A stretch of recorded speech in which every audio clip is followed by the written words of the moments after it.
just a formality, but say your name and spell it for me. Okay, I'm Bobby Vaughn. That's Vaughan, and I was born and raised in Princess Anne County, and now in 1963 it became the city of Virginia Beach, and I'm still here. And now is what, 2017? Yep. So amazing. Other than knocking on wood, which I keep it nearby, I've got nothing to complain about. Well, Bobby, tell me a little bit about the uniqueness of agriculture down in this area. Well, I think you heard my son say that the soil we're standing on is sassafras. And my oldest son was a junior at Tech and was in the soil science class. And he called me one night and said, "Dad, I bet you don't know where the best soil is in the state of Virginia." And I said, "I do. It's here, and it's sassafras." And that's the soil that comes from the eastern shore under the Chesapeake Bay, comes up. This land right here we're standing on is sassafras. And we do timber harvest as well. And down in the swamp about that deep is a hard sandy bottom, and Tech scientists have told us that that's sassafras as well. So we have good soil, productive soil in the state of Virginia. Another unique thing about Virginia Beach, we got two large granaries across the road from one another. You do not have another county in the state of Virginia that has that. So that speaks to how vast the grain is that comes in to Virginia Beach. A lot of it comes in from the city of Chesapeake as well. And these granaries, they export as well as any granary in any state. So. How do you think agriculture's changed in the last 10, 15 years? Well, the age of agriculture has got to change. I've been on the local Virginia Beach Farm Bureau board since the 70s, 1970s, that long. And my son, whom you just interviewed, he's on the local Farm Bureau board. I'm president of the Farm Bureau board. And a lot of the fellows that are on there with me, we've been on there many years. It's changing in terms of it has to change because a lot of us are getting too old and the next generation is farming. Unfortunately, there are good years and bad years, and the last few years in farming has not been great. You heard my son say he picked the best corn he's ever picked, bushels per acre, and he's selling it cheaper than he's ever sold it per bushel. He's getting no more than my father got way back in the 80s. And I don't know how you hold on without using the expertise that the land grant colleges, come up with. All we got to do is afford how to pay for it and hope that the production is great enough that it does that. What do you want people to take away from this story? People turn on Real Virginia and they walk away from a story with a feeling or a knowledge or something they gain. What would you like them to walk away with? Well, Virginia Beach, I think, is a unique, diverse locality. We hear the word sustainability a lot. Sustainability has to do with my son's staying in agriculture and reaping from the soil the benefits of it and passing it on to the local consumer. We're not China. You don't have to worry about the safety of our product. We guarantee our product, and I want you to be confident in taking that away from farm, the sustainability of it all. That's right. That's right. What about the products that are grown here? We talked a little bit about where they go, but where do you think the products, where do the products go from here? Well, as he said, a lot of it, when it goes to the granary, it'll go on out for exportation. I tell you, one of our balance of trades is the biggest issue we have, for the entire United States and certainly for agriculture. But don't be fooled. You take our produce areas, and we've got a lot of them in Virginia Beach. A lot of that is in the local economy. And if you'll check with our county extension service, they've got those numbers to show the dollars in agriculture, how much they come in and where they go in terms of helping the local economy. It's quite impressive. It's more than even I had imagined it would be. I don't want to say, because I've been wrong probably more times than right, but we'll just leave it at that. But look it up, it's impressive. Any advice to other farmers down in this area? I mean, I know you all share stories, but you've got a lot of experience. Any advice to the young guys? Trust your neighboring farmers, just like Billy had a breakdown with his combine over the weekend. Now we've got another combine that's broke down, and we've got one going on another farm right now. And the neighbors, particularly the farmers, are a close-knit community in Virginia Beach, probably more so than most counties that I'm aware of. And I think that's a good plus for young farmers, to think like that. And to come on in and join the young farmers and join organizations that are dynamic and help, the production of agriculture, helps their bottom line. Let me do a quick check on that, make sure we got it. Before I switch off and stuff, any last comments on the, just what's going on in Virginia Beach, maybe you want to share?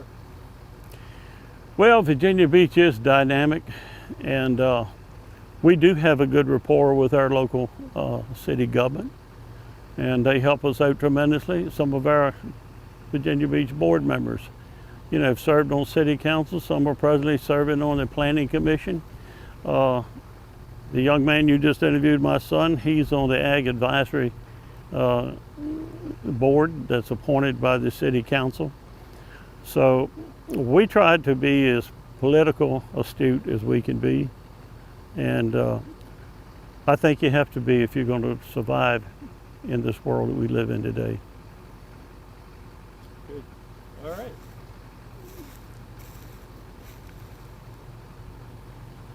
The breadth of agriculture. I mean, it's all the way from North Carolina to the city. Kind of tell me that area. Yes, we have farming up around the naval bases like the Masterjet base, and we've got it up actually on Shore Drive because I know those farmers. But the basic remainder of agriculture is in the Pungo area on down to North Carolina line over to Back Bay, which is a federal refuge and a state park as well on the south side of it. Across the Intercoastal Waterway into Blackwater, which is to the Carolina line again, over to the Chesapeake City line, and up to the Intercoastal Waterway. That Intercoastal Waterway is only 8,000 feet from the house that I was born and raised in, behind our farm. And I've walked every foot of it, scared to death, I might add. Because if we could sell moccasins by the pound, we'd be better off than what we are now. All right, Bobby.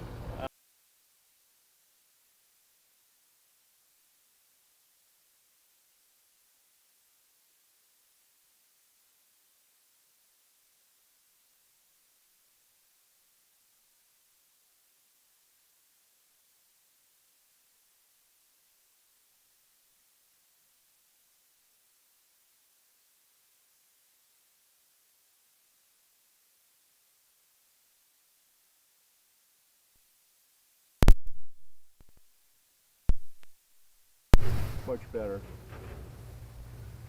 We cut it on. Yeah. Well, that part of it, there's 3 parts. So could you repeat that? Mm-hmm. My name's William Vaughn. I go by Billy, Vaughan, and I'm the owner of WP Vaughn Farms, LLC. Okay. Awesome. A lot of people don't think there's much agriculture in Virginia Beach. From what I can see today, they're pretty much wrong about that. Give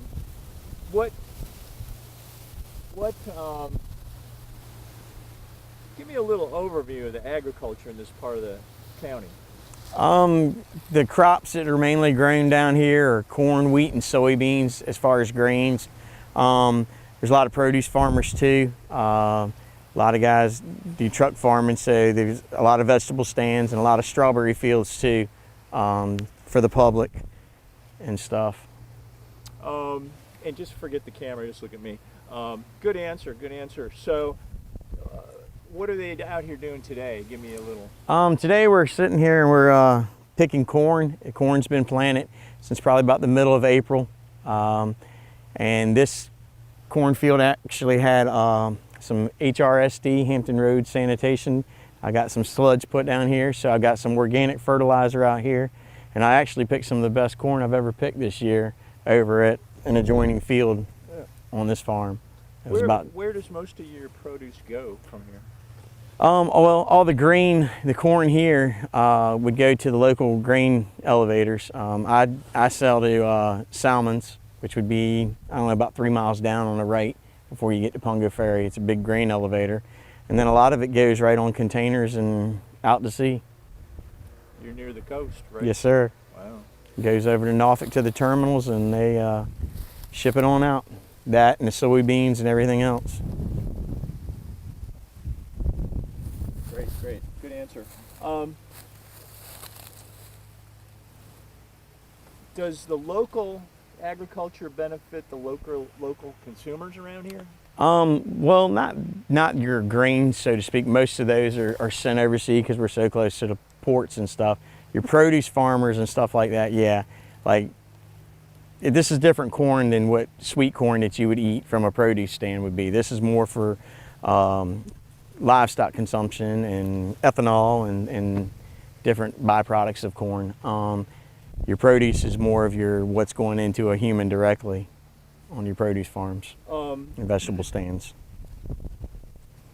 How is agriculture changing in this area? You know, over the next 10 years or whatever. Well, it looks like development's coming back again with a vengeance. It seemed like it had slowed down.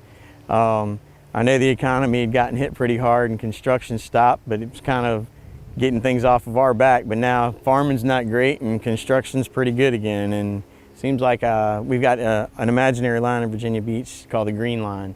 And north of the Green Line is actually called the transitional area, which is really not much of a transition left. It's pretty much developed up, and that goes on up to Sandbridge. And south of the Green Line's not supposed to be developed unless it goes before City Council and gets a variance and stuff. And Virginia Beach is real pro-ag, and they really do help us out on trying to preserve agriculture. They've got a pilot program that has been around for the state called the ARP, which is Agricultural Reserve Program. This land right here I actually bought from my aunt, and it is part of the Agricultural Reserve Program. So this land will never be developed. And this land was actually a land grant from the King of England to our family back in the 1720s, I believe, is around the correct date. So this land's been in our family longer than this country's been here. So we shouldn't have to pay taxes. Nah. You can edit that part out. But Yeah. That is a very good answer. Appreciate it. I figured you can edit that. No, yeah, I only put the good stuff in. You kind of answered my next question, but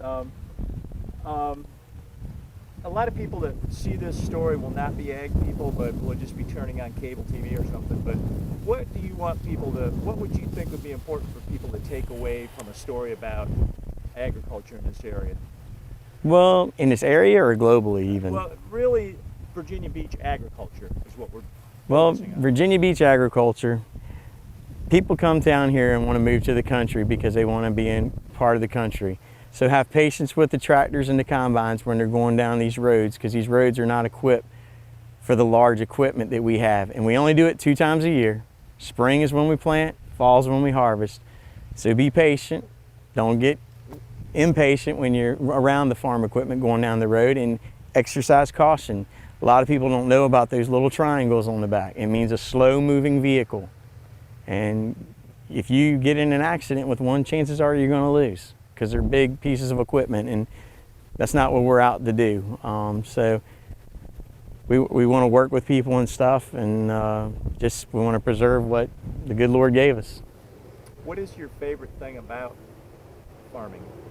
I don't hear any telephones ringing. Pretty much outside all the time. Yeah, there's a jet here and there. That's Virginia Beach, but they protect us, so that's a good thing too. Yep. But you're outside and you're with nature, and you know, you sit here and you turn up dirt and you plant a seed, and this is what becomes of it. So I think it's a very faith-based occupation and living. If you can sit there and put thousands of dollars in the ground, it's nothing you're doing. The good Lord's providing all that for you. So That's true. And I think we already talked about the uniqueness of this area, but is there anything else you'd like to add? You know, it's just gonna be, we got to change. You know, you got to change with the times. You got to change with the area. Virginia Beach is losing farmland to a lot of, like I said, development and stuff. A lot of families, the older generations are dying off. The farms get split up. The younger generations, they don't get it. But once this land's gone, it's gone. And believe it or not, this is some of the most productive land in the state of Virginia. Virginia Tech has done studies on this soil, sassafras, loamy soil, and it's got some really good high producing yields for the crops. that's good. Okay. All right. We got some good stuff. Good stuff. We've got, and he grows sweet corn and strawberries just for the kicks of it. And we've got at least 3 So specialty crops. if don't look not at the more. camera. Just Look look at at you. me. All right. And say your name and spell it for me. Mike Cullifer, Mikecullipher.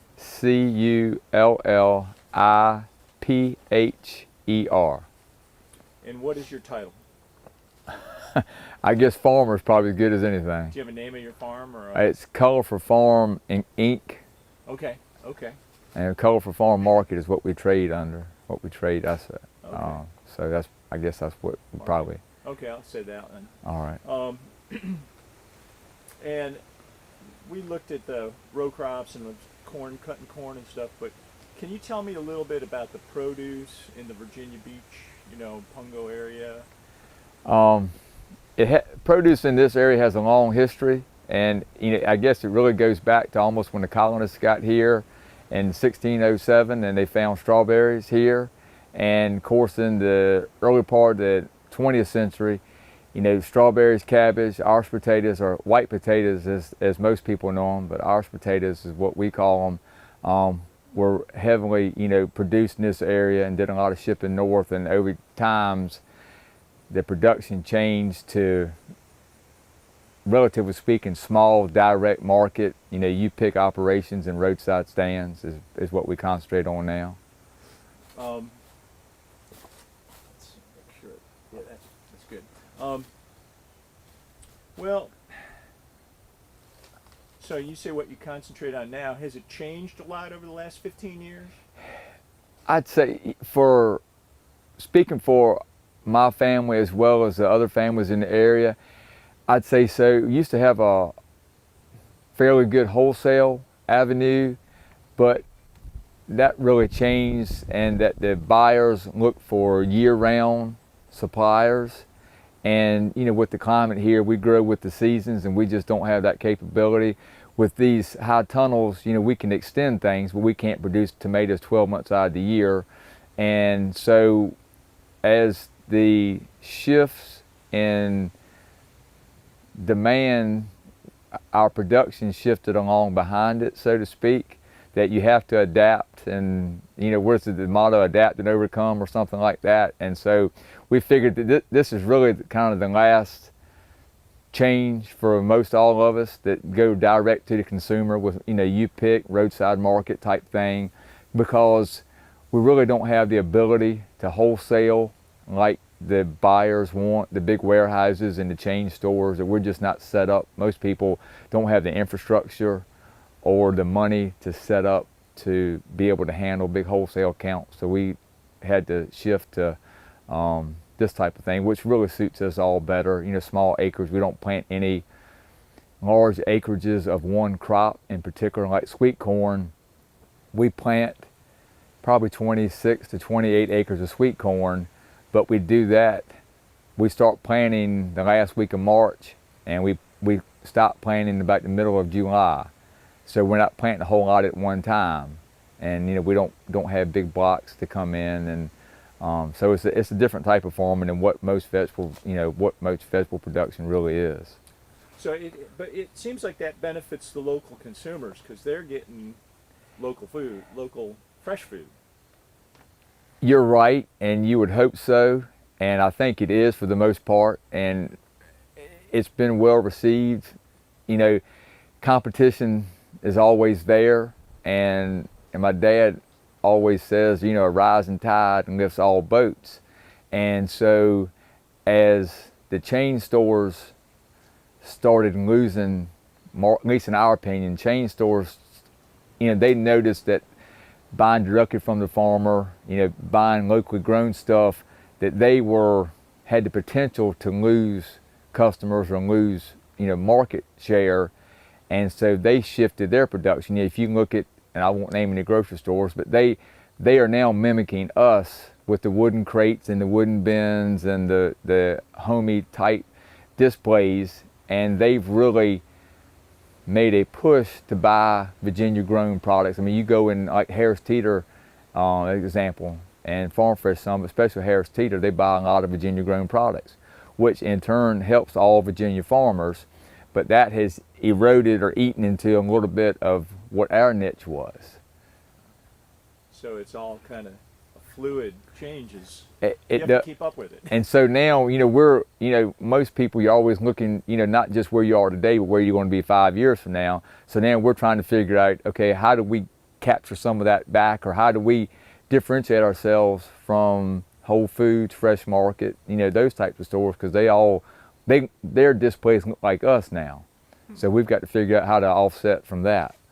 I like to ask this question because not everybody's an ag person that sees the program, but what would you like the viewers to walk away with from this story about Virginia Beach produce and agriculture? I guess my pet peeve is the expectations of the consumers for a perfect piece of produce.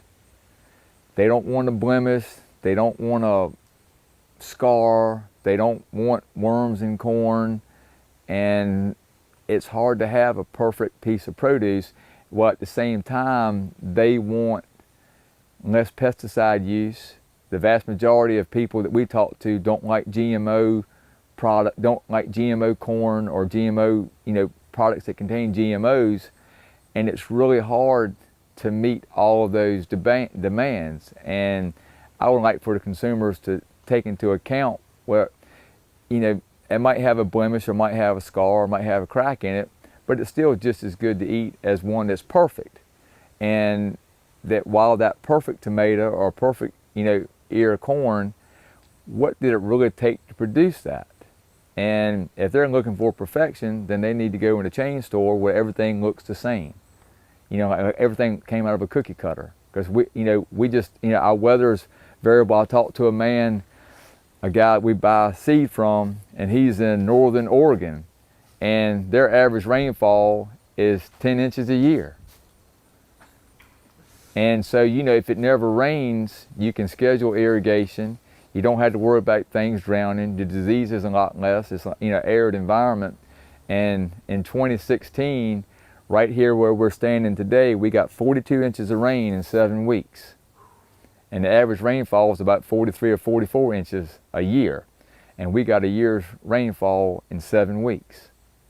Wow. And it's hard to have perfect produce when you're in those conditions. And so that I've found as I got older, I quote my dad a lot more than I thought I was, but the consumer thinks, as my dad puts it, when the curb and gutters and the sidewalks dry up, they forget that it ever rained. And and we're dealing with the consequences. Let me ask you a final question. What is your favorite thing about produce farming?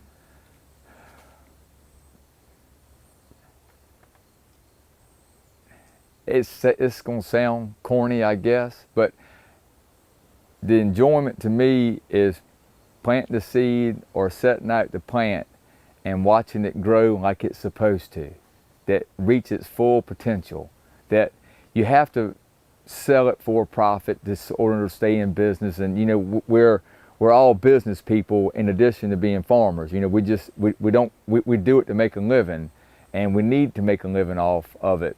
But as long as we've got enough money to pay the bills, I don't care if there's a dime, penny left over, that I just really enjoy. Like these tomatoes, you know, you plant the seed, set the plant out, and when you see the red tomatoes on there, that's really where my satisfaction comes in. It's not, you know, if we got $30 a box for it, that sounds bad, but that's almost irrelevant. I just like watching the plant reach its potential and do what it's supposed to do. That's neat. Okay. Good. And then we go